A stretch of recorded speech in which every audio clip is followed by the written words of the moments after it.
Boa.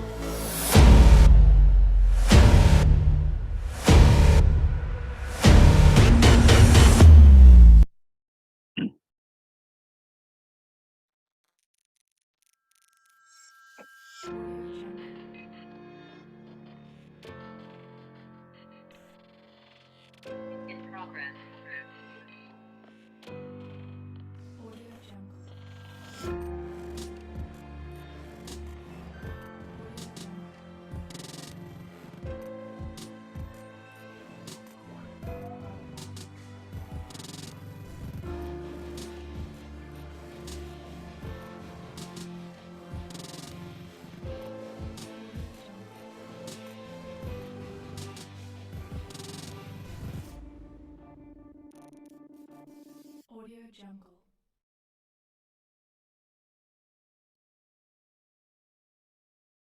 Olá, pessoal. Muito boa tarde. Estamos começando aqui mais um webinar Perinity. Meu nome é Eduardo Matos. Esse webinar é especificamente de gestão de riscos e controles internos na construção civil. E eu vou ler um recado aqui para todos nós que as opiniões e informações expressas durante este webinar são de responsabilidade exclusiva dos seus autores e não refletem necessariamente a posição da nossa organização. Reiteramos que somos um fórum aberto, onde se promove a troca de ideias e a liberdade de expressão, mas não nos responsabilizamos pela veracidade ou integridade das informações aqui compartilhadas. Para aqueles que participarem do evento, o webinar completo, será emitido um certificado de participação, que será enviado via e-mail em até 7 dias úteis após a conclusão do evento. Portanto, certifique-se de que seu e-mail de inscrição está correto e ativo. Este webinar será gravado e posteriormente disponibilizado em nossas plataformas digitais para aqueles que desejam rever ou não conseguiram participar do evento ao vivo. Tá ok? Muito boa tarde, pessoal. É com prazer que nós começamos aqui mais um evento, né? Mais um com o nosso colega Marcos Assi, que já vai poder se apresentar, a primeira vez com o Peterson Ruiz. Antes de fazer aqui a apresentação dos nossos amigos, eu vou fazer aqui algumas leituras de dados econômicos desse setor de construção civil, né? São dados importantes, relevantes, né? Alguns deles pujantes aí. Então, olha só. Segundo os dados da agência CEBIC, que é a Câmara Brasileira da Indústria de Construção, eles confirmam a expectativa de crescimento forte pelo segundo ano consecutivo, onde no ano passado, no ano de 2022, o ramo de construção civil já teve um crescimento de 10%, no ano de 2022 nós tivemos um crescimento de 6,9%, né? Ou seja, já foi um crescimento relevante em função de termos sido fortemente afetados durante a pandemia. Na avaliação da economista do CEBIC, Ieda Vasconcelos, o desempenho positivo da construção nos últimos 2 anos foi impulsionada por um ciclo de negócios imobiliários iniciados com a pandemia, e como o processo de produção do setor é longo, varia aí entre 2, 3 anos, os reflexos positivos ainda estão por vir, né? Assim, no biênio de 2021 a 2022, o país cresceu 8,5% e só o setor de construção civil registrou expansão de 17,59%, né? Falando a respeito de geração de empregos dentro da construção civil. Após 2 meses consecutivos de resultados negativos, né, o mercado de trabalho de construção civil retomou os resultados positivos e gerou 38.965 novos postos de emprego com carteira assinada em todo o país. Isso é um dado de janeiro agora desse ano de 2023, ou seja, os 2 meses consecutivos de dados negativos foram dezembro e novembro de 2022. Esse foi o melhor resultado desde fevereiro de 2022, quando gerou 39.232 vagas. E o segundo melhor resultado nos últimos 10 anos, né? Então, conforme dados do novo CAGED, que foram divulgados agora em março do ano de 2023 pelo Ministério do Trabalho e Emprego, o número de trabalhadores no setor em janeiro de 2023 passou de 2.459.000 pessoas, tá? No ano de 2022, a construção civil gerou quase 220.000 novas vagas formais em postos de trabalho, tá? Informações agora referente ao PIB da construção civil. Vejam que nós estamos falando sobre todos esses dados, depois nós vamos imergir ali nas questões de riscos e controles internos para esse mercado, mas os dados do PIB, então, são o seguinte: o Produto Interno Bruto da construção civil terminou o ano de 2022 com uma representatividade de quase 7%, 6,9%, conforme os dados da Sinduscon São Paulo, que é o Sindicato da Indústria da Construção. Lembrando que, de acordo com o IBGE, uns dados desse último período, a indústria da construção civil gerou 377,8 bilhões de reais em valor de incorporações, obras ou serviços, tá bom? Nós temos outros dados ainda aqui da construção civil, né? Mas eu vou deixar esses dados para depois. O nosso intuito aqui não é passar dados econômicos, é ir para o nosso tema. Os nossos painelistas aqui vão falar das impressões deles, enfim. E eu vou começar, então, apresentando o Peterson Ruiz, né?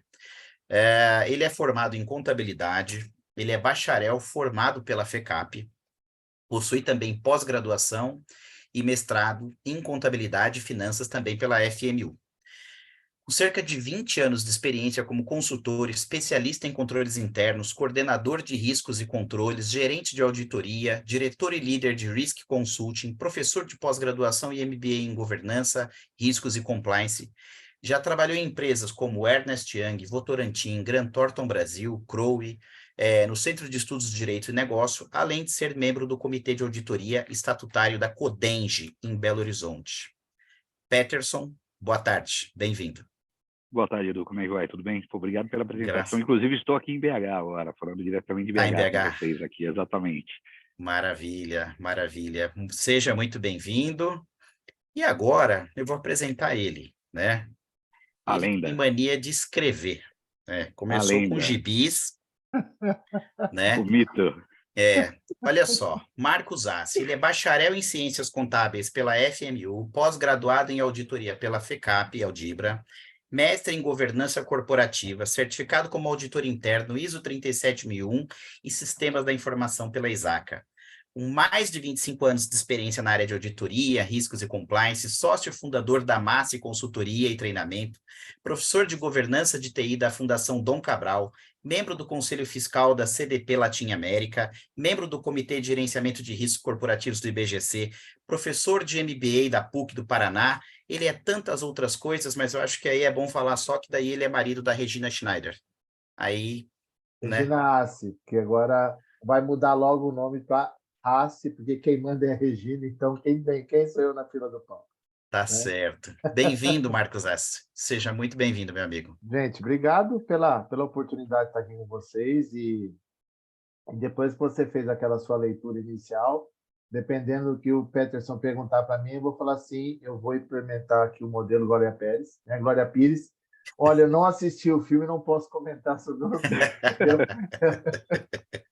Mas piadinha para quem assistiu o Oscar, para saber. Exatamente. Só o mundo não saber o que aconteceu. Porque assim, não vou conseguir me controlar, então é bom a perite mesmo se proteger, porque pode ser que saia alguma bobagem mesmo fora do padrão, então vida que segue. Se for no nível de todas que sempre foi, já está ótimo. Não, de todas as anteriores. Eu tô fazendo terapia, pode ficar tranquilo. Eu estou no terceiro terapeuta, que os outros dois fecharam o consultório depois que entrevistaram, fecharam o consultório. Não tem jeito. Pessoal, quero aproveitar para dizer o seguinte, não foi combinado, mas vocês estão vendo um livro ali, ó, do lado direito do Marcos Assi ali, e tem um livro aqui que está do meu lado esquerdo, que é o mesmo, né? Ele trata dos procedimentos operacionais, e a gente vai ter, assunto é o livro do Marcos Assi com o professor Vlamir Garcia. Eu já fiz parte dessa leitura, ainda estou lendo, muito bom, e pela editora Sampo. E eu queria dizer para vocês que parte do que a gente vai falar aqui durante esse bate-papo tem a ver com as questões dos procedimentos operacionais, ela é um pouquinho das provocações aí que eu vou fazendo para os amigos. Então, eu vou começar da seguinte maneira, né? Para começar a fomentar aqui esse bate-papo a respeito da construção civil, vocês viram, dentro dos dados econômicos que eu trouxe, que nós pesquisamos, o mercado da construção civil é extremamente importante, né? É muito importante para a economia do país, para o PIB, né? E é um dos primeiros setores que a gente sente o impacto se a economia está indo bem, está indo mal. Quando as coisas ficam ruins, o setor de construção civil sente logo, né? As empresas, as marcas que produzem os materiais de construção sentem logo, já tem uma queda nas vendas, na sua produção. As incorporadoras também, de certa forma, logo são atingidas. A gente começa a ver obra parada, não é? Mas em meio a tudo isso, tem muita informação de governança, de gestão de risco, de controle interno, de auditoria, que, sob alguns aspectos, influenciam esse setor caminhar bem ou não, né? E aí, a primeira provocação que eu faço aqui é o seguinte, eu vou começar com o Peterson. Legal. Peterson, quais são os riscos inerentes que são mais comuns, que são mais naturais nesse setor de construção civil, né? Na sua opinião, qual a complexidade também de atuar nesse segmento, né, para todas essas empresas? Aí você responde e o Marcos Assi dá o pitaco dele e também complementa. Não, legal. Bom, acho que assim, é importante a gente lembrar que primeiro nós estamos falando de um setor, como você disse, extremamente relevante para a economia do país, inclusive ligado a outros setores, quando você pensa em abastecimento, quando você pensa em distribuição, mas o que sempre me chama a atenção é um setor que você tem aspectos trabalhistas muito fortes, né? Você tem aí uma série de demandas específicas, não inclusive, mas principalmente porque é um setor que é de grande risco quando você pensa na questão de acidentes de trabalho. Ele está entre os setores que mais geram acidentes de trabalho. Então, pensando primeiro numa questão mais regulatória, numa questão um pouco mais ampla, é um setor altamente regulado com uma série de disposições. Aspectos de meio ambiente também são bastante relevantes. Quando eu penso em outros aspectos de riscos, nós temos que entender muito do próprio planejamento estratégico dessa construtora. Quando nós falamos isso, eu digo porque eu tive chance de trabalhar com construtoras em São Paulo, fora de São Paulo, em cidades mais inóspitas, e é muito interessante você perceber a diferença de riscos. Quando você fala em São Paulo, poxa, a questão logística em São Paulo é muito tranquila, você tem muito mais aspectos ou trabalhistas, você tem aspectos de fiscalizações, todas as autorizações necessárias. Quando você sai de São Paulo, você tem que começar a pensar primeiro em mão de obra. Não necessariamente você vai conseguir mão de obra suficiente para aquelas obras. E vamos lembrar que existem tipos diferentes de construtora. Aquelas vão trabalhar com os empreendimentos, né, com os prédios de apartamentos, por exemplo, e tem aquelas que vão trabalhar com grandes obras, rodovias, hidrelétricas, barragens. Então, são aspectos logísticos muito relevantes a serem considerados na construção do planejamento estratégico dessa empresa. E a própria questão de abastecimento, matéria-prima. Por mais de uma vez, por conta de localizações inóspitas, foi incluído dentro do planejamento estratégico das construtoras a avaliação da compra, por exemplo, de olarias, de empresas que fabricam tijolos ou de empresas que compram que fabricam barras de aços aí, né? Por que isso, né? Quanto mais inóspito, quanto mais afastado você estiver dos grandes centros, a questão de abastecimento, a escassez de mão de obra, a escassez de insumos é uma realidade para essas empresas. Fomentar fornecedor, né, Peter? Principalmente fornecedor, né? Você tem que ou você tem que fomentar e desenvolvê-lo, ou muitas vezes, como eu já vi, você acaba comprando um fornecedor, equipamentos, locação de equipamentos, por aí vai. E quando a gente pensa, isso que eu estou trazendo em diferentes dimensões, pensando muito no IRM, tá, Edu? Tá bom lá. Certo. Quando eu penso, por exemplo, em aspectos operacionais, e também voltando para exemplos que eu vivenciei, o principal é a parte de compras, porque você tem sempre a grande briga. Centralizar compras estrategicamente é uma boa tomada de decisão? Sem dúvida.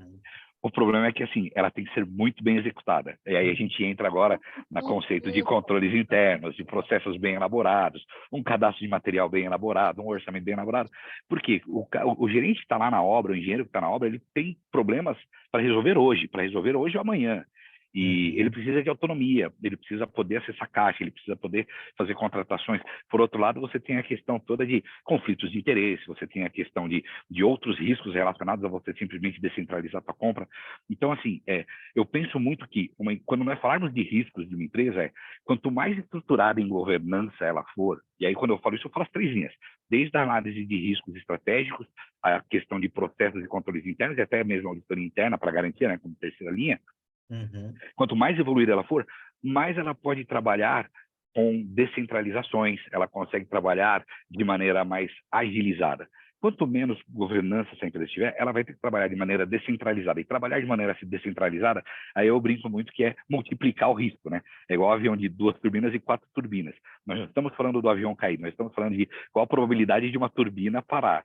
De 2 para 4, a de 4 turbinas é mais provável que uma de 4 pare. Então, se você descentraliza a sua compra, você não só sua compra, sua folha de pagamento, suas contratações emergenciais, seu almoxarifado, seu financeiro, né? Tudo isso, e a própria contabilidade, tudo isso gera mais riscos para a operação e torna mais burocrática ou morosa a operacionalização dessas obras. Estou aqui tentando trazer, como eu falei aí, por diferentes linhas, e tem ainda, pensando agora bem especificamente em construtoras que trabalham com empreendimentos imobiliários, temos aí as questões dos próprios riscos de mercado. Quando você está entrando em novos mercados, caso você não tenha toda a questão de conhecimento, você tem toda uma questão aí de operacionalização das análises dos seus compradores. Não digo que uma análise de crédito, porque a análise de crédito centralizada, descentralizada, só traz mais agilidade, mas não diminui o risco se você tem um bom modelo. Mas a própria questão de acompanhamento das legislações, por conta agora da questão da lei de distrato, que veio como um grande benefício para o setor. Antes você tinha uma questão, inclusive, de especulação. O cara vai lá e compra vários imóveis, né, no começo da sua obra, para tentar ganhar, exatamente, com pequenas entradas, para tentar o passo da evolução da obra e vendendo com algum spread. E conforme ele não vendia, ele só fazia o distrato e não tinha nenhum problema financeiro. Agora não, você com a lei de distrato garantindo com que parte desse valor, e até de certa forma num grande percentual, fique com a construtora, isso diminui o risco. Então, mais uma vez, os aspectos agora, inclusive legais, precisam ser bem conhecidos pela companhia para que ela não fique exposta e que ela não fique como refém ou de especuladores ou de vendas mal feitas, simplesmente, né? Sim, perfeito, perfeito. Diga lá, eu vi você fazendo assim, eu acho que eu vi ele se preparando aí também, estou curioso aí. É que assim, é engraçado isso que você está falando, porque assim, eu peguei um trabalho ano passado numa empresa que ela começou a construir, fazer a construção, né, pegando algumas grandes obras. Ela saiu de um faturamento de 5 milhões de reais por ano para 55 milhões de reais. Não tinha fluxo de caixa, não tinha gestão de processo, tá? Não tinha controle de obra, não tinha ciclo financeiro estabelecido. Então, ela pagava os fornecedores com 15 dias e recebia com 120. E o cara perguntou para mim assim: por que ao final você não me apresentou o valuation? Porque eu vou apresentar um desvaluation, porque eu não tenho como projetar nada da sua empresa, porque você tem um problema seríssimo de gestão. Você tem um comercial que oferece uma proposta, ninguém acompanha para ver se aquilo está ok. Você pegou as principais pessoas aqui dentro para ser líderes de projeto, de obras, nunca foi líder de nada. Você não se reúne a cada 15 dias com cada um deles para entender o que está acontecendo na obra, o que está precisando, e quer fazer gestão do quê? E triste, hein, Nácio? Então, assim, empresa não é uma empresa pequena, tá? E aí, quando você vai, me manda o seu fluxo de caixa. Assim, o que você entende com fluxo de caixa? Mais ou menos assim, ó, eu falei assim, vou explicar bem direitinho, vai que eu não entendi, né?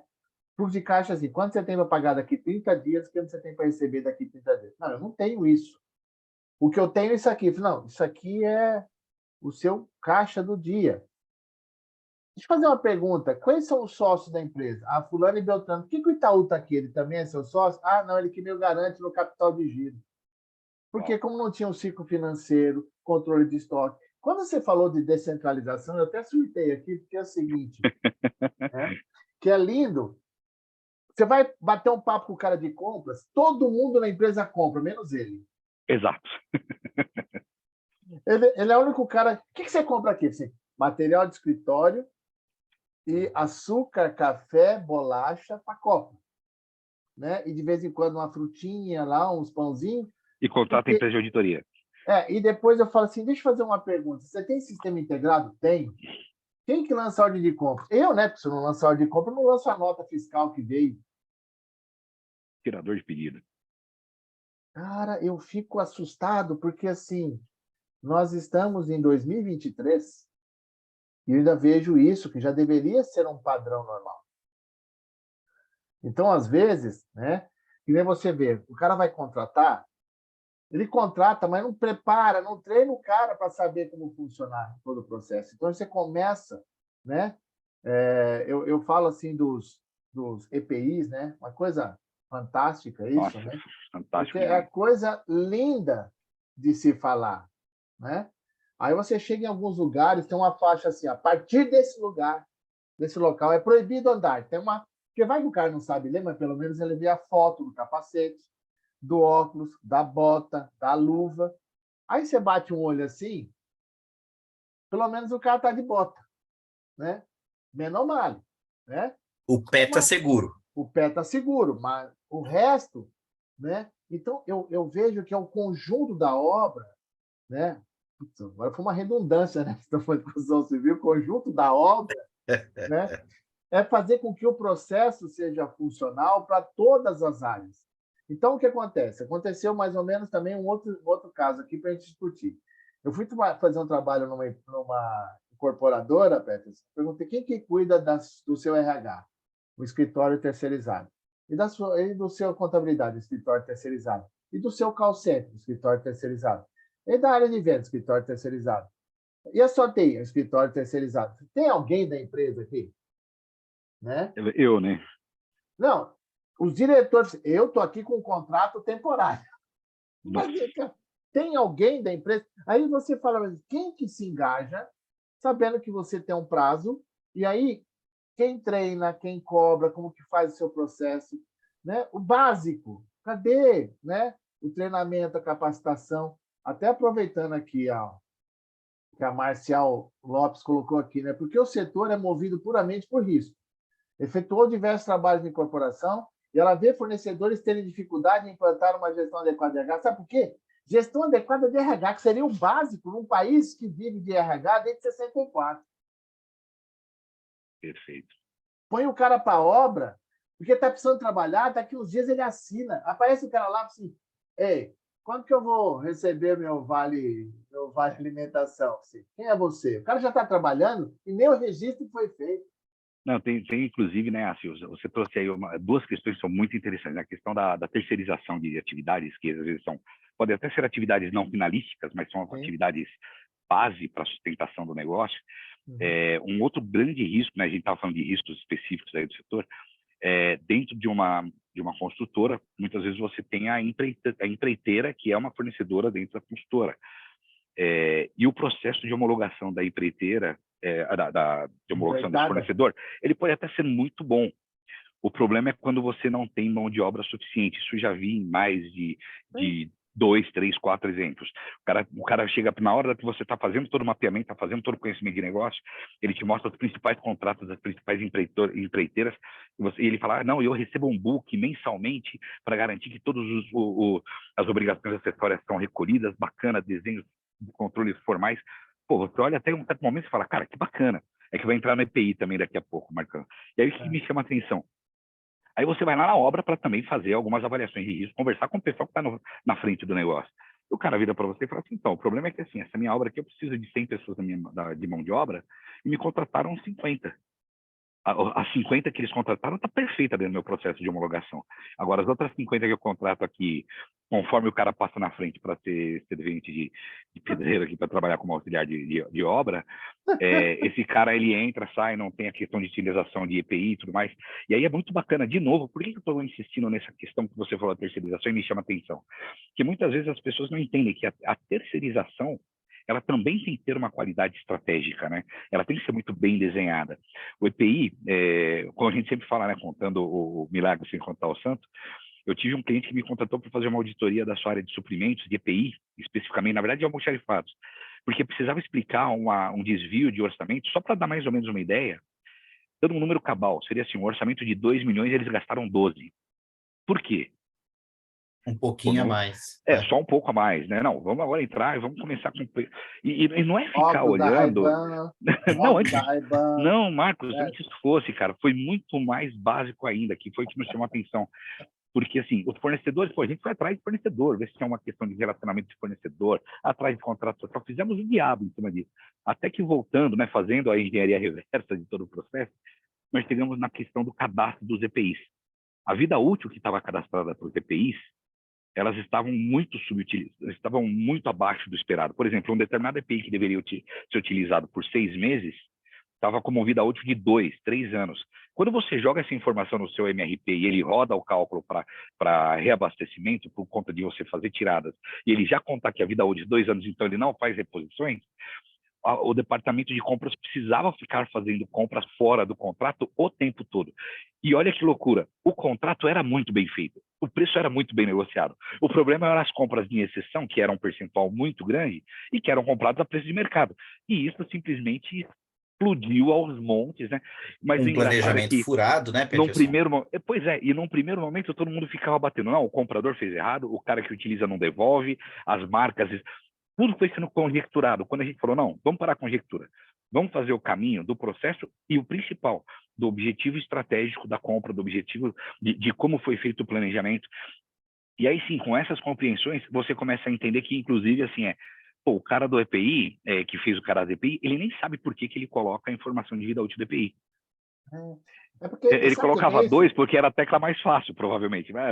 2, 1, né? Por aí vai. O Eduardo é testemunha ocular disso, né? Eu não fico falando de metodologias, porque o povo gosta de criar nomes bonitos, né? 5S, aí nem implementou o 5S, eu ouvi o 8S, aí não implementa nenhum S, tem um monte de S perdido.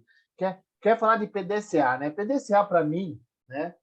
Eu entendo a metodologia correta, quero que todo mundo que entenda, mas eu vou dizer o que significa para mim quando eu chego na empresa. Planeja, descarta, cancela e anula. É o PDCA, né? Planeja, descarta, cancela e anula. Porque faz tudo e ninguém controla nada. Ninguém olha aquilo, né? O planejamento, cara, desculpa, né? Como fazer isso? Olhar toda a questão, beleza, preciso capacitar, mas não dá, eu não tenho tempo para isso, sabe? E os princípios básicos não são feitos, e depois o pessoal fala assim, onde está o meu risco? Meu risco, às vezes, de repente, você não precisaria ter 100 colaboradores, mas ter aqueles que trabalham, têm um processo, sabem trabalhar adequadamente, não criam desperdício, sabe como fazer aquilo, tem cuidado com o que ele está fazendo, cara, é muito mais funcional. Quando você contrata a rodo, que o cara passa em frente, ô fulano, você sabe onde fica a rua tal? Eu falei, não sei, mas você vai trabalhar aqui a partir de agora, porque o cara, você entrou aqui na empresa, eu estava procurando endereço, acabei trabalhando aqui.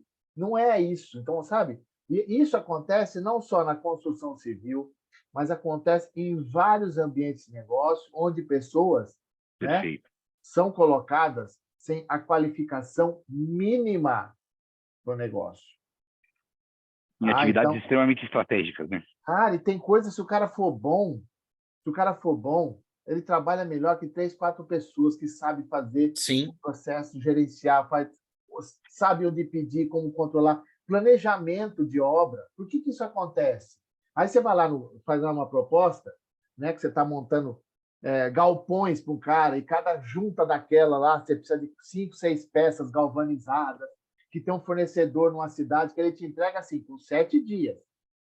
Aí o cara não faz o planejamento de quanto precisa, aí no dia seguinte ele tem que instalar o troço lá, e não dá para esperar o fornecedor que está na proposta e compra ali do local uma peça comum, não é galvanizada, por 2 vezes o preço normal, porque aquele já é um fornecedor, né, garantido, você tem contrato com o cara, e ele aumenta o custo e ninguém olhou, né? O que é Perfeito. curva ABC? Ah, sei lá, quando eu passo por Santo André, São Bernardo, São Caetano, deve ser a curva ABC, que faz a curva ali, né? E se Pô, passar não... em Diadema, curva D Perfeito. também. Exatamente, tá lá, Diadema, esqueci Diadema, vai que dá confusão. Então, não tem um processo adequado de prestação de contas, de cobrança daquilo que foi planejado, que está sendo entregue. Aí depois, no final, você fica aquele, né, que outro dia eu falei até para um cliente meu, você vai transformar a sua empresa em agronegócio. Falei, não, mas isso aqui é uma empresa de construção. Falei, não, no final você vai ver a quantidade de nabo, pepino, abacaxi que sobra para você no final. Tá? E é essa questão, por falta de gestão básica, sabe, Peterson? Eu vejo muito isso, Perfeito. que às vezes as pessoas engajadas no processo, entender melhor como faz, para Sim, ter o controle. Ah, o controle é burocracia. É, mas quando dá porcaria, você me chama. exato. É, Você costuma dizer, né, mas quando shits happen, aí é a hora que... não, eu até entraria na seguinte linha, né? E puxando um pouco, pode parecer que estou puxando um pouco essa linha, mas não é essa a ideia, né? É que como você falou, o Marcelo Lopes fez uma pergunta interessante, inclusive sobre a questão da gestão básica de RH, é que assim, nós falamos sempre sobre governança, falamos sobre as 3 linhas, e a todo momento, uma das coisas que a gente mais ouve, nenhuma criança fala que vai ser auditor quando crescer, né? Ou quer trabalhar com controles internos quando crescer.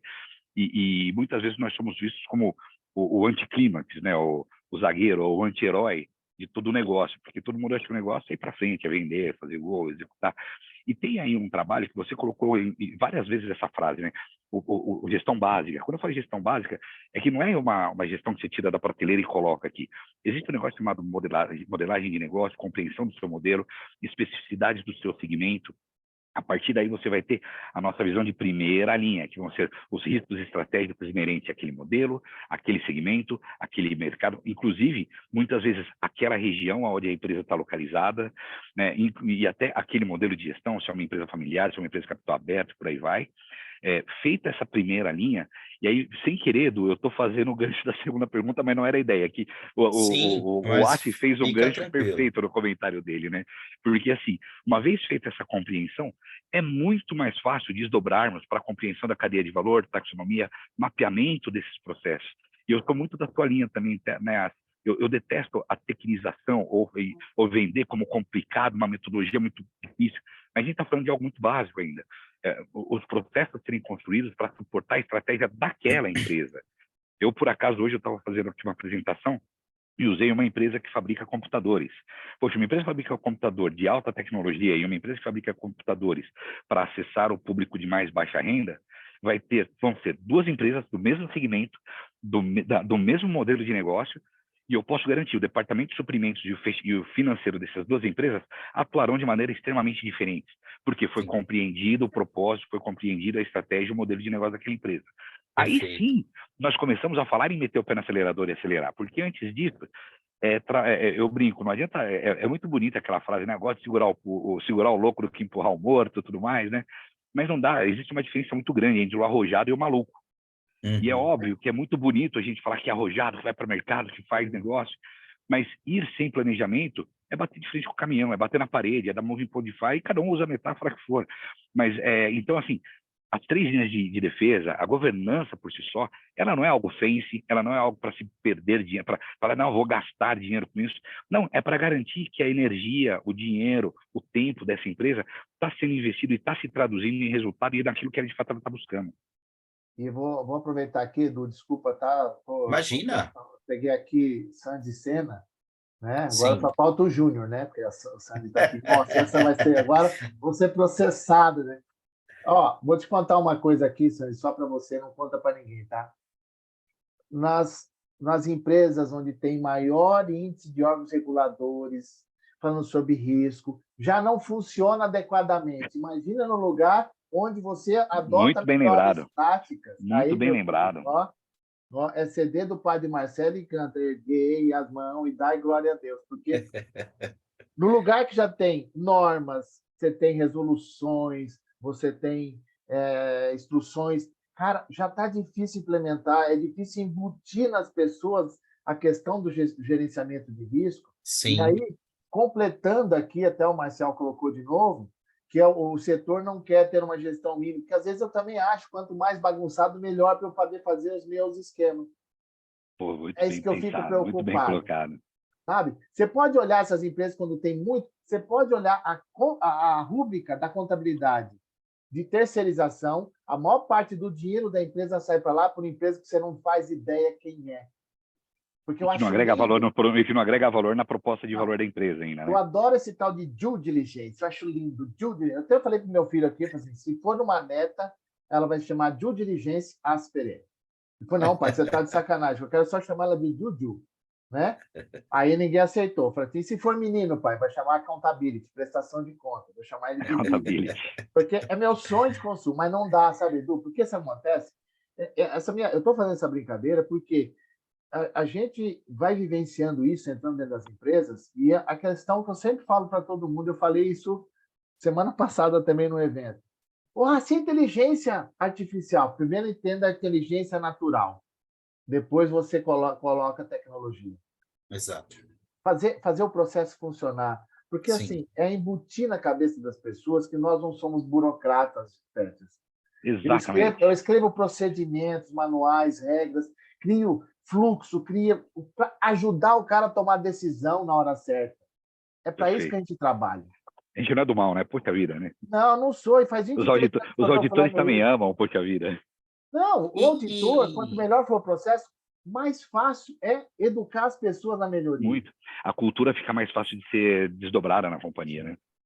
Fala, olha, Edu. e falando até do aspecto da cultura, será que pelas empresas construtoras terem a maior parte do seu contingente de colaboradores nos canteiros de obras, enfim, será que isso seria, né, um impeditivo, um dificultador de você implementar os procedimentos operacionais e, por isso, também fazer com que eles sejam efetivamente feitos, cumpridos, executados? Edu, mas, se você me permitir, Fica à vontade. eu queria transcender um pouco, Senta o porque couro. assim, Você é o principal. Vem aqui só para dar palpite. quem me dera, viu?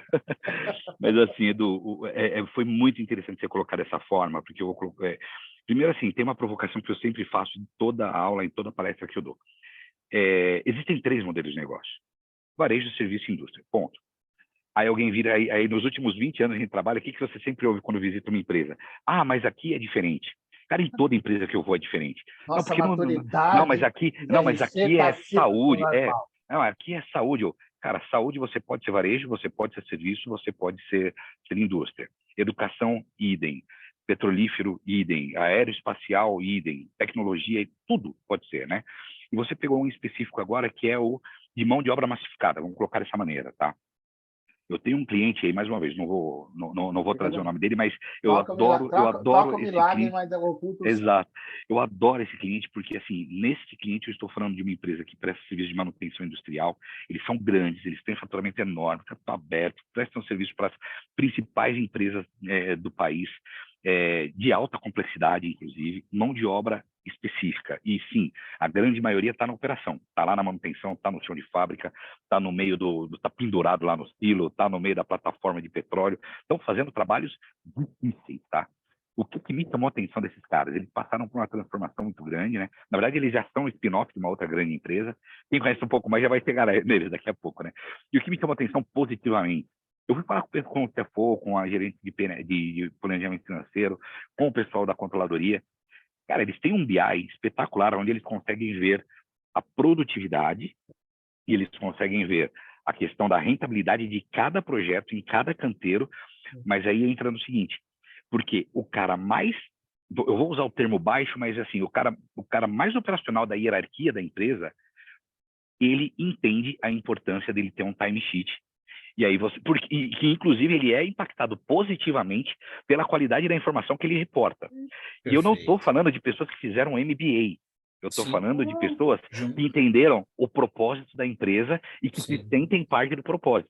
Um dia eu brinquei com alguns amigos meus e aquela frase de a cultura come a estratégia no café da manhã, a minha vida inteira eu achava que isso era um exagero, ao ponto que depois você entende que não, isso não é um exagero. Quando você tem cultura muito bem elaborada na empresa, tanto na questão, até falando um pouquinho para a Sandy aqui, né? Tanto na questão de segurança do trabalho.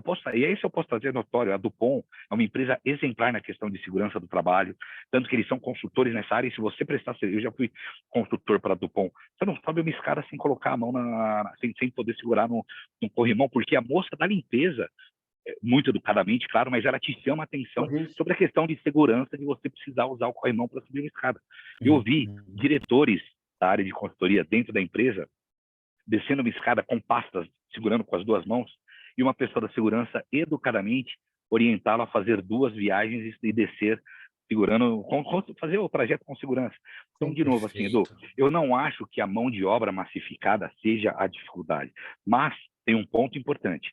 Nós precisamos entender, novamente, a cadeia de valor do nosso modelo de negócio, que sustenta a nossa estratégia, para, inclusive, compreender que, se pessoas é o tema principal do nosso modelo de negócio, me desculpa, mas não me coloca um gerente de DP para cuidar dos temas estratégicos de pessoas. Contrata um diretor de RH que entende de aspectos estratégicos de pessoa para poder ajudar a montar uma estratégia de gestão de pessoas e disseminação de cultura. Monta um comitê de pessoas junto ao conselho de administração.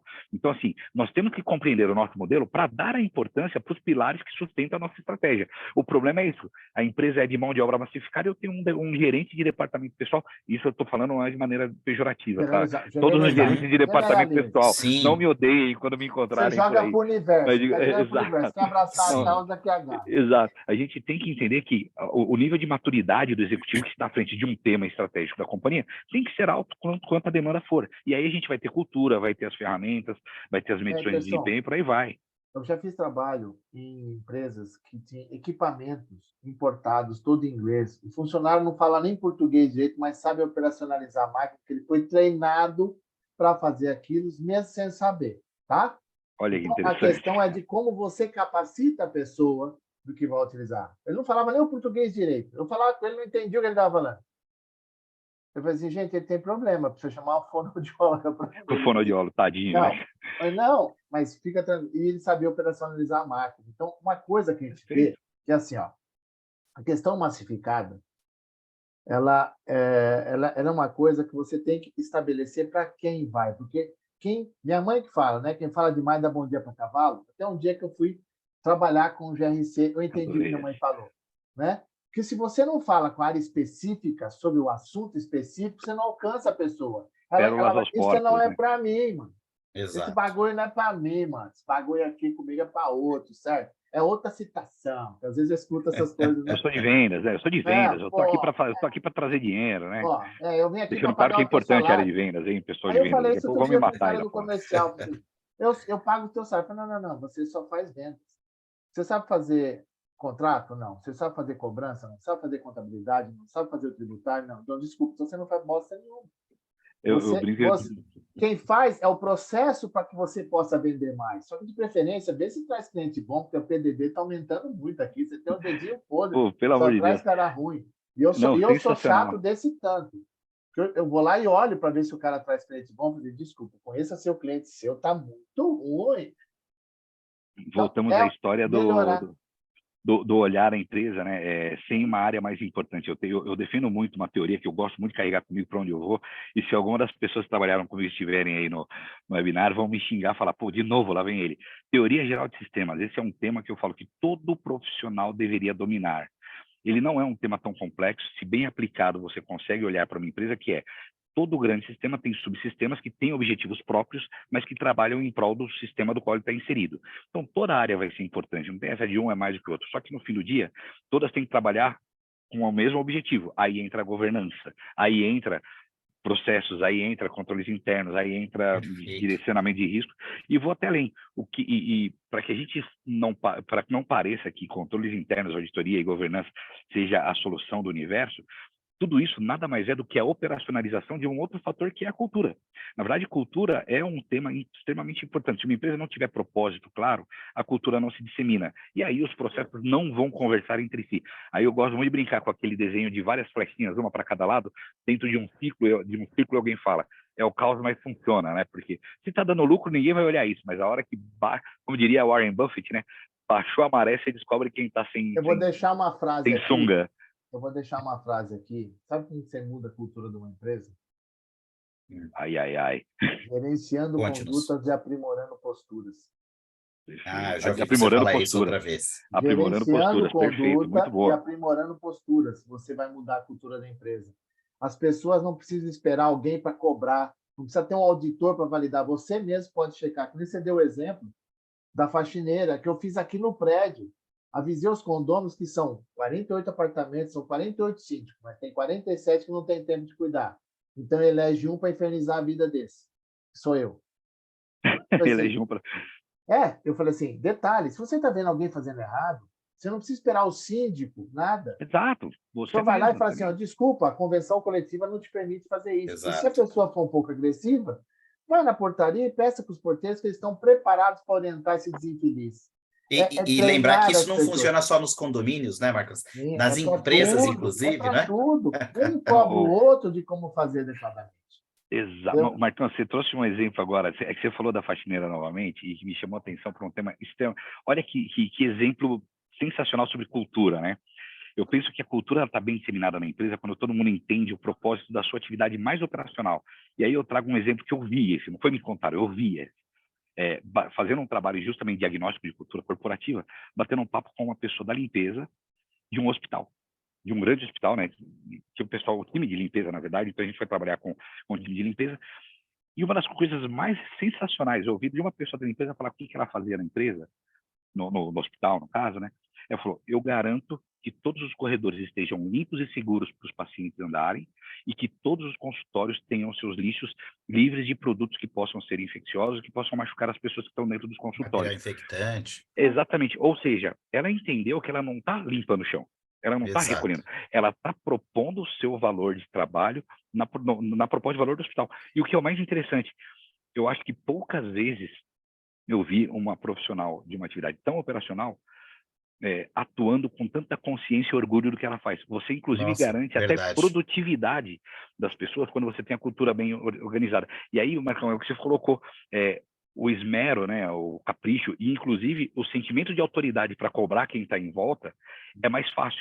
Ele se dissemina mais fácil, ele se desdobra mais fácil. Por quê? Porque cultura, de fato, come estratégia no café da manhã. Como eu falei, era um exagero essa conversa até algum tempo atrás. Hoje Falei uma vez com uma eu penso ao copeira, contrário já. falei uma vez com uma copeira, Edu, eu falei assim, sabe o que a senhora faz aqui? Ela falou assim, além de manter tudo limpo, o café, assim, exatamente, a senhora mantém a gente inspirado para cuidar do problema dos outros. Então, a senhora não pode deixar a gente sem café. A senhora é a nossa fonte inesgotável de energia, de fonte, de realização, né? Então, quando a senhora levar o café para mim, não leva xícara, não, leva caneca, que o bagulho está fervendo aqui. Mas você sabe que, assim, até essa pergunta, essa provocação aí que eu fiz, é claro, mais uma vez falando, de forma alguma, olhando o aspecto pejorativo, mas é para alimentar essa discussão aqui. E com base nesse mesmo tema que a gente está falando, eu vou entrar num outro assunto que é extremamente sensível no segmento aí de construção civil, que é a questão dos acidentes, né? Então, aqui, olha só, trabalho no segmento, considerando que o trabalho considerando que os dados de acidente de trabalho no segmento são relevantes, no segmento da construção civil, qual a importância das ações de prevenção, segurança e saúde no trabalho para esse setor? Aí, eu queria adicionar uma informação aqui, que quando a gente estava fazendo o levantamento das informações de dados econômicos desse setor, onde até eu falei um pouco dos dados do CAGED, de quantidade de empregos que foram gerados, né? Que só no começo desse ano nós tivemos 38.695 novos postos de emprego com carteira assinada. Esse também, na mesma fonte do Sinduscom, que é o Sindicato da Construção, estava falando que a construção civil ainda é um dos setores que sofre com a maior taxa de informalidade. Então, quer dizer, essa pessoa não vai ter acesso a um benefício do INSS, se ela se acidenta, como é que fica, né? Então, a pergunta para vocês dois, Peterson e Assi, como é que a gente efetivamente, então, faz para tornar tão importante aí essas ações de capacitação, de ensinamento, né? Marcos Assi falou de profissional que tinha um nível de alfabetização raso, mas sabia operar máquinas complexas em outro idioma. Então, até que ponto essa instrução é importante? Isso salva vidas e previne aí o risco, né? O risco mais sério de todos, que é o risco de morte, né? Perfeito. Isso deixa o Marcão, que é muito, muito complexo. Não, tô indo embora. Tô indo embora. Se eu soubesse essa resposta, eu ia dinheiro, inclusive. Então, eu vou aproveitar aqui, então, já que esse negócio que você tocou, você começou a falar, eu lembrei da Patrícia Fernandes, tá? É uma pessoa que trabalha numa empresa lá em Atibaia. Ela assumiu a gestão dos engenheiros lá da empresa dela, e ela era secretária executiva, bilíngue, e ela viu o problema que tinha de gestão, ela falou para o chefe, me dá a chance. Aí deram a chance para ela. Ela tinha feito alguns cursos de gestão e foi lá e começou a gerenciar engenheiro sem ser engenheiro. Então, o problema não é entender de engenharia, é entender de gestão. E aí todo mundo reclamava que os acidentes estavam acontecendo muito lá na fábrica e já não aguentavam mais cobrar das pessoas. Sabe o que eles fizeram lá, Peterson? Ela criou lá um processo de assim, gestão humanizada. Ela chamou no final de semana todos os colaboradores, mandou levar os cônjuges, companheiros, tal, quem tinha filho podia levar, sobrinho.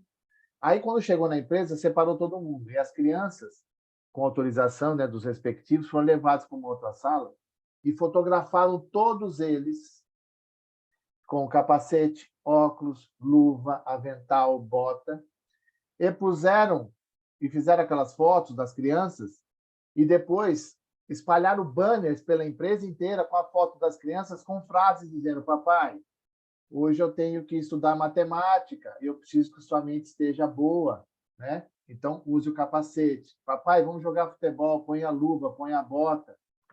Ela falou que nunca viu tanto marmanjo na vida dela chorando ao mesmo tempo, com as fotos das crianças, e aí um começou a cobrar o outro, ela falou assim que ela nunca viu a redução tão rápida de acidentes e as pessoas cobrando a utilização dos kits de proteção.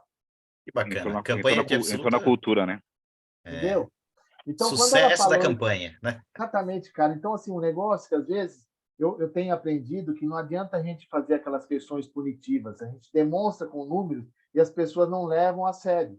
É que nem teste de abandono de prédio. Ninguém leva a sério até o dia que precisa, mano. Ninguém sabe para onde ir, onde se reunir. Né? Então, às vezes, a gente tem que usar algumas técnicas de como mexer com o íntimo das pessoas, de sensibilização mesmo. Sensibilização mesmo, ele entender na pele que ele é parte integrante daquilo e precisa cobrar o outro a fazer bem feito. Perfeito, entendeu? Perfeito. Aí, quando você me lembrou, eu estava pensando nisso, vou ter que falar isso aqui, porque a Patrícia, eu virei um fã dela, né? Com ela, só que ela participou numa aula nossa no MBA, e aí depois eu convidei ela para ser entrevistada no nosso canal do YouTube para falar justamente sobre essa questão da gestão humanizada. Perfeito. Entendeu? Mudar o jeito. Assim, só um comentário rapidinho, Peterson, claro.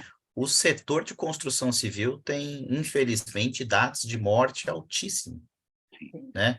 É aquele minutinho que o cara entra no lugar e cai o teto, cai alguma coisa e acontece o acidente. Aconteceu com o caso da Copa. Apesar de que, Marcos, eu vou até além, né? Entramos mais uma vez quando a gente pensa aí, né? Vamos lá, qualquer canteiro de obra é um ambiente insalubre, ninguém tem dúvida disso. Eu não tenho esse dado, mas eu tenho a minha percepção da vivência do que eu vejo nos clientes. A maioria dos acidentes que se tornam, dos acidentes graves, eles tinham um grande potencial de não serem graves. E aí entra novamente a questão de cultura. E aí eu bato que foi o que você acabou de trazer. A questão da gestão humanizada, ela é uma forma de determinação de cultura. E aí a gente volta, então, mais uma vez. Se lá no modelo estratégico, se lá na modelagem do negócio, na definição da estratégia, eu já reconheço que o aspecto do ambiente insalubre de trabalho é um risco inerente ao meu modelo, ao meu segmento, eu já não me preocupo, eu adorei o que você falou agora, eu já paro de me preocupar em qual vai ser a minha ação punitiva ou a minha ação de gestão de consequência, e já vou começar a trabalhar na construção, no processo de contratação, de onboard desse profissional. Já entra nos processos, a gente está colocando aqui. Qual que é o onboard que precisa ser feito para esse profissional? Qual é o planejamento de treinamento que precisa ser feito? Quais são os aspectos não somente técnicos, mas também comportamentais que precisam ser monitorados dos profissionais, dos colaboradores, para saber se eu terei aderência a regras quando forem apresentadas. E aí entra no que você acabou de falar, de uma gestão de conduta, um top-down. Não adianta eu falar sobre segurança e saúde e o diretor da companhia ser pego numa matéria de bater o carro no fim de semana bebendo num carro esportivo. Pô, desculpa, você acabou de mostrar que você não corrobora do seu próprio comportamento para a empresa que você dirige, né? Exato. Então, nós temos que ter toda essa questão, sim, comportamental, elas são exemplos, mas, novamente, tudo isso tem que permear os nossos processos no âmbito operacional como um desdobramento de questões estratégicas, de risco e atreladas à cultura. E aí sim, entrar, como a gente falou, soft skills, treinamentos, comunicar. E aí, essa parte do treinamento é sensacional. O que você falou do humanizado, eu achei demais esse exemplo, você deu, Marcos, porque assim, várias empresas, para nós entrarmos como consultores, nós temos que fazer o processo de integração, né? E, cara, eu falo, tomara que nenhum cliente meu se identifique quando eu falo, mas tem uns processos de onboard sacais. Você fica lá 2 horas vendo um vídeo que não traz nada, Já que não mudei explica 3. nada. Eu Mas mudei eu não... 3. Falei pro cara, isso não atinge ninguém. Pode não mudar. atinge ninguém, mas o cara quer que você assine no final lá para falar que você Assino, mas eu viu o mudei. treinamento, né? Então, assim, poxa, precisamos mudar a comunicação. Eu brinco muito, a comunicação não adianta a gente ficar naquela máxima de eu sou responsável pelo que eu falo, não porque você entende. Não, eu estou transmitindo uma informação, um conhecimento, eu estou responsável pelo que você está entendendo, sim. Então, eu tenho que pensar numa estratégia de comunicação. E aí entra novamente a nossa cadeia de valor. O meu RH tem que cuidar da questão não só do onboard e do treinamento, mas eu tenho que ter uma área de comunicação efetiva, que inclusive, de alguma maneira, consiga mensurar quão efetivos são os treinamentos e as comunicações que estão feitas. Qual que é a ferramenta? Aí eu posso te garantir o seguinte, existem milhares de ferramentas e de consultorias, eu não sou especialista nisso, tenho amigos que trabalham nessa parte de cultura corporativa que são excelentes e trazem grandes ferramentas para que a gente consiga fazer isso. E agora um ponto que eu vou bater de novo na tecla e o propósito, e isso tem que estar dentro dos valores da empresa.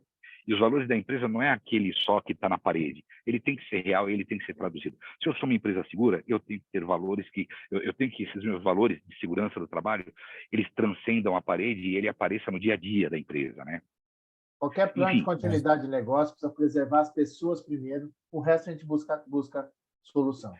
Efetividade em tudo isso, no fim das contas, né? E esse aspecto de preservação das pessoas, eu acho que talvez em poucos segmentos, como o da construção civil, haja tanto a necessidade dele ser preventivo, porque talvez você não tenha espaço para fazer o corretivo.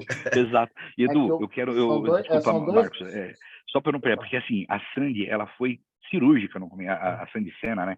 Ela foi cirúrgica no comentário dela, porque ela falou de um tema que acabei esquecendo, né? Não adianta só ter certificação.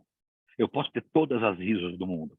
Se aquilo não virar realidade na empresa, eu serei uma empresa certificada com pessoas padecendo de riscos inerentes à atividade final. Mas desculpa, acabei cortando o teu raciocínio, Marcos. Não corta não, porque meu raciocínio é louco. Do jeito que vai maluco. A informação... Aproveitando, né, a Sandy falando sobre a questão do risco, e a Sandy vai entender muito o que eu vou falar aqui, que tem 2 tipos de processo que você pode fazer. Você pode ser bombeiro de processo, viver apagando incêndio o tempo todo, ou ser brigadista de processo. Quem trabalha com controle, trabalha com controles internos, compliance, isso é brigadista de processo. Qualidade, brigadista de processo. A gente quer evitar o incêndio, porque depois, quando você é bombeiro de processo, você só vai levantar o rescaldo do que sobrou. Pode ser que não sobrou nada. Exato. Entendeu? Então, aquele cara... mas você é muito chato. Não, chato é você que quer fazer errado. Eu já cheguei nessa conclusão, viu, Santos? Se alguém falar que você é chato, assim, chato é você que quer fazer errado. Quem quer fazer as coisas certas não é chato. Exato. A gente quer proteger, a gente quer dar condição para que o processo funcione. E aqui, né, nós estamos agora com 62, né, pessoas aqui dentro, são uns abnegados que querem escutar para ver se, de repente, se descobre que o problema não é só seu. Isso acontece em vários lugares. E vou dizer uma coisa para vocês. Só muda o CEP e o CNPJ. Tá? Perfeito. Tá? E o segmento de mercado? É o CEP e o CNPJ. Pode ficar tranquilo. que você vai achar os problemas iguais, né?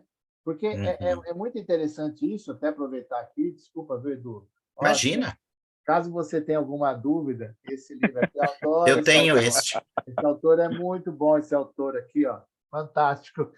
Não posso Eu perder. tenho no Kindle. Muito Mas bom. porque Olha é só. justamente isso, porque ali isso acontece no livro, eu coloquei um dicionário de risco. Perfeito. Separei 4 tipos de risco, que você até colocou no nosso material: estratégico, compliance, financeiro e operacional. Que são as dimensões do IRM, né? E fui separando os riscos dentro desse risco Excelente. macro para montar todo um processo para as pessoas terem um entendimento do conceito de risco. Porque se você não cria um conceito, não tem como fazer gestão de risco. O conceito, muito bem colocado, o conceito de risco. Boa. Ó, Olha, vocês a, acabaram de pedir para sortear esse livro a aí, hein? Sandy falou, Exato. bora sortear. Ela acabou de falar aqui, esse risco aí. Perspicaz. Ô, Sandy, eu vou fazer uma coisa bem bacana para você, tá?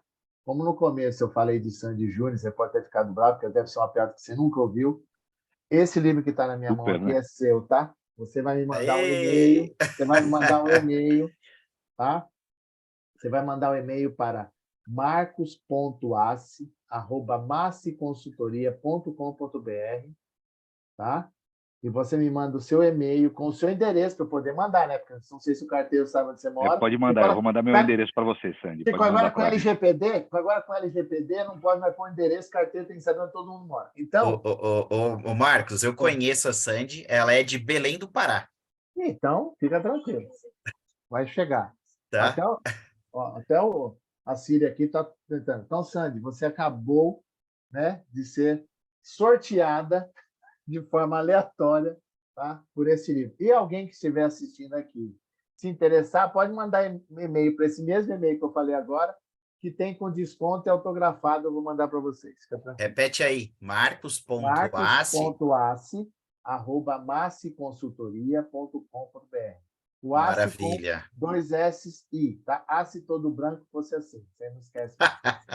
Olha só, pessoal, eu vou pedir aqui para o Gabriel, que está aqui com a gente, soltar a enquete enquanto a gente vai aqui fazendo as últimas provocações, né? Passa muito rápido esse nosso bate-papo aqui de webinar. E assim, então eu acho que, de certa forma, uma das provocações que a gente faria com relação à questão. Olha aí a enquete aqui, ó. Aí, Na sua empresa, as estruturas de risco, controles internos e auditoria interna são. Aí e tem misturadas. Aliás, misturadas eu acho que é igual a junta, né? Aqui tem 2 opções aqui que tem a mesma a primeira e resposta. a segunda, né? A Exato. primeira e a segunda joga no mesmo time. Segregadas, né, separadas ou ainda não foram implementadas? Então, fiquem à vontade aí para responder. Acabei de descobrir que eu não posso, né? Poxa vida. Nós não podemos, eu acho isso um absurdo, a gente que está aqui no hosting aqui, mas daqui a pouquinho o Gabriel coloca aqui a resposta dos participantes. E aí eu queria dizer o seguinte aqui, ó, né?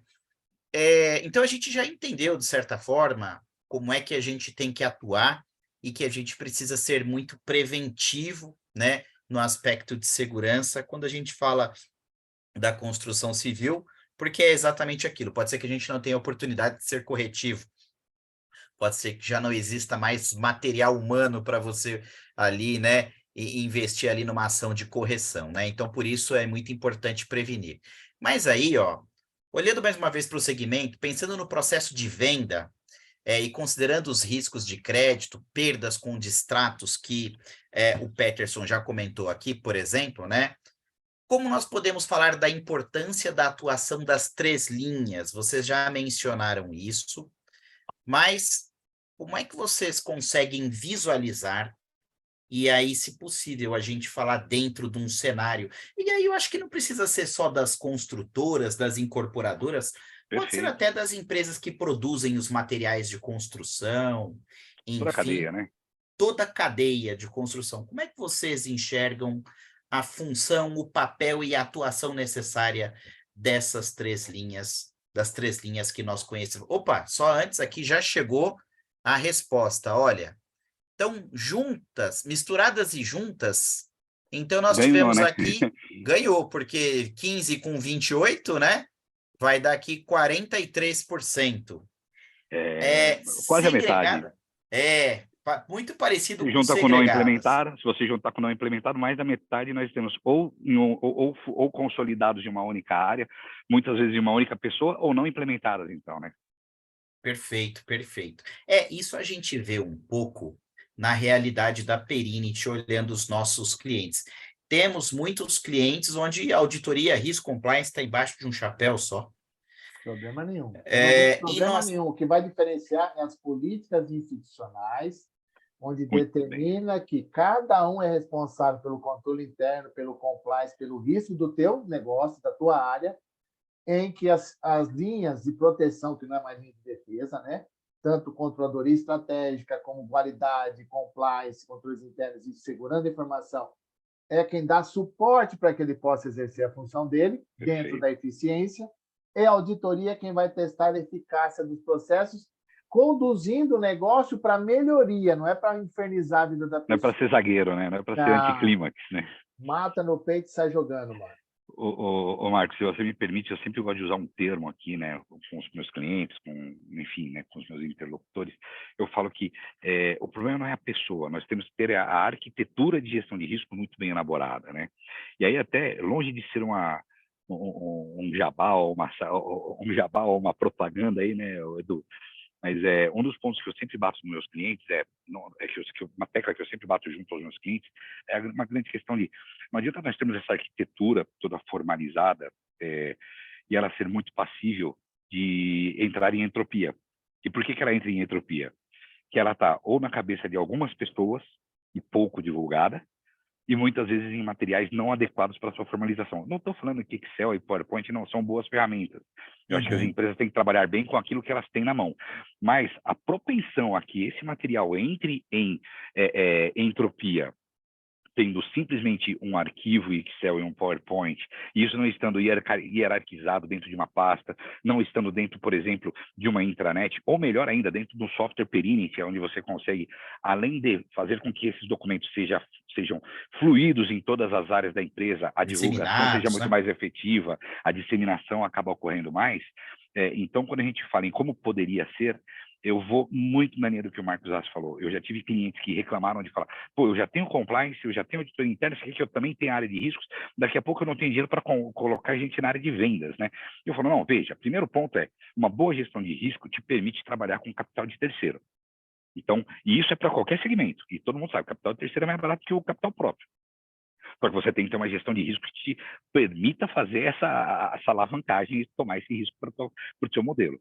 Poxa, uma vez tomado esse risco, você realmente se estruturou para isso? Vamos trabalhar de forma tal a que todo esse material, que não precisa estar em vários departamentos ou várias pessoas, mas sim muito bem estruturados, organizados, formalizados e acessíveis e hierarquizados, que é o mais importante, né? Processos, riscos, controles, auditoria, eles estejam dentro de um ecossistema ou de ferramentas que possam garantir tanto a divulgação quanto a sua homeostase, que seria ao contrário da entropia, né? Eu acho que o software Perinit é uma excelente opção, né? Uma excelente ferramenta para isso. Agora, como eu Perfeito. gosto de conversar com gente culta, né? Você vê, né? O cara É tudo bom, né? copia, né?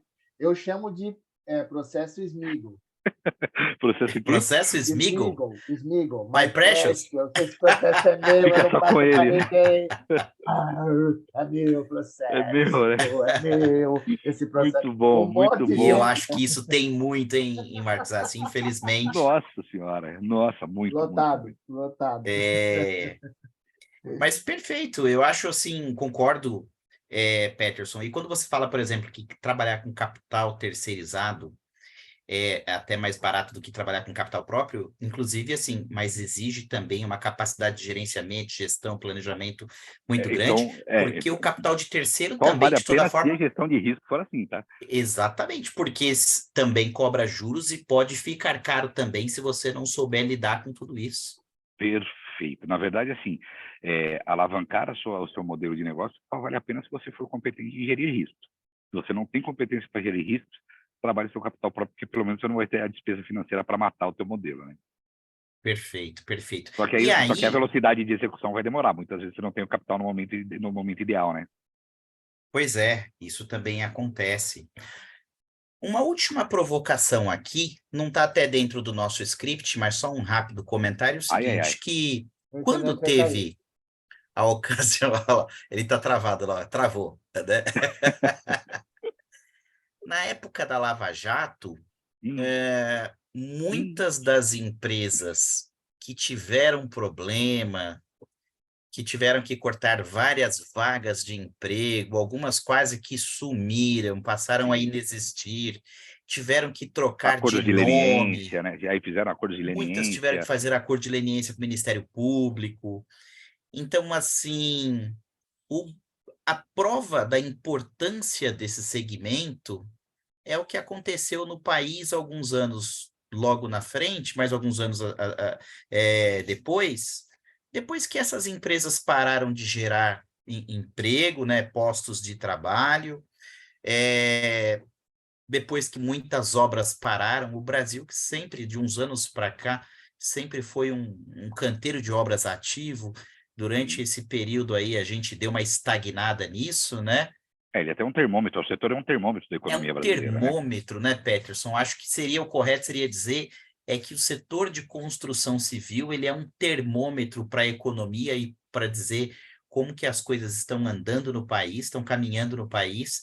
E a gente recentemente, em função da Lava Jato e o que aconteceu com Engevix, Odebrecht, OAS, Camargo Correia, entre outras, demonstrou qual a importância dessas empresas desse segmento, né, gente? O que vocês querem comentar, querem falar, fiquem à vontade. Eu Se vou deixar vocês... pro Marcão começar. Bom, eu vou dizer como que aconteceu um pouquinho na minha vida, vocês vão entender. 2015, eu fui chamado, logo depois, né, do escândalo de 2014, 2015, eu fui chamado pelo pessoal da INF, né, da Febraban, para montar um curso de governança, riscos e compliance. 90% dos inscritos era empresa não financeira. E o pessoal fala assim, mas como que acontece? É que o ACE é louco, ele consegue levar governança e risco compliance para empresas, não só do sistema financeiro, mas de qualquer sistema. Porque o que muda é o produto final.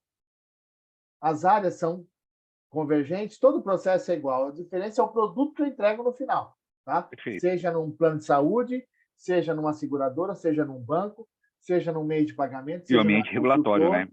O ambiente regulatório vai mudar. seja na que é indústria específico de cada setor. metalúrgica, logística, assim por diante. Então, mas a maioria era empresas de construção civil procurando o curso. E aí, esse curso foi um dos mais vendidos em 2015, 2016. Eu não sei por quê, até hoje. Estou tentando entender o porquê. E aí, o que aconteceu? Com a procura muito grande, eu acabei fazendo o quê, Peterson? Eu escrevi o livro Governança, Riscos e Compliance, pela Sampol. Perfeito. Nós publicamos ele em 2017. E pediram 3 casos reais. Eu falei assim, beleza. Coloquei Banco Pan-Americano, né? OGX e Petrobras. 3 empresas com governança, auditoria externa, órgão regulador, controles internos, compliance, tudo dentro da organização, e aconteceu o que aconteceu. E aí, a questão primordial, que esse foi um sinal, Edu, mostrando para as empresas que elas tinham que sair do modo amador para o modo profissional se ela quisesse se estabelecer adequadamente. Porque não é só, eu lembro dessa questão da terceirização, Peterson, que quando as empreiteiras pararam com todas as obras, todos os subempreitados quebraram, porque o cara que Sim. fazia Alta dependência. o cara que fazia questão do planejamento da estratégia, da engenharia, encanamento, a alvenaria, o cara que fazia o EPI, entregava de marmita, o cara que fazia segurança da obra, o cara que fazia paisagismo quando entregava, todo mundo foi envolvido nisso. As empresas Perfeito. de arquitetura, todo mundo foi impactado, porque para reação em cadeia. Vira, na verdade, um risco sistêmico nesse momento aí. Exatamente. Exato. Se eu não fez a Risco gestão, cadeia impactou mesmo. todo mundo. E aí a questão de entender a melhoria dessa questão, que eu fiz questão na época de escrever sobre isso, para as pessoas entenderem melhor, né, como que funciona. Então, esse é o principal ponto, que foi que o Eduardo já me conhece há bastante tempo, eu falo de compliance desde 2001, não foi 2014. Eu escutava assim, vai passar, é uma modinha. Meu, Eu tá não vou, cada vez mais eu não chato vou aquele falar que eu negócio. era trainee nessa época pro Ácio não achar que eu estou Não, fica provocando ele tranquilo. questão de idade, tá? Tem gente que está assistindo a gente aqui que vai falar que não era nascido, então É verdade, muito não, bem deixa para colocado. lá, vida que Mas, segue. ó, Ácio, eu gostei muito da sua colocação, principalmente quando você desdobra os impactos, os efeitos para toda a cadeia.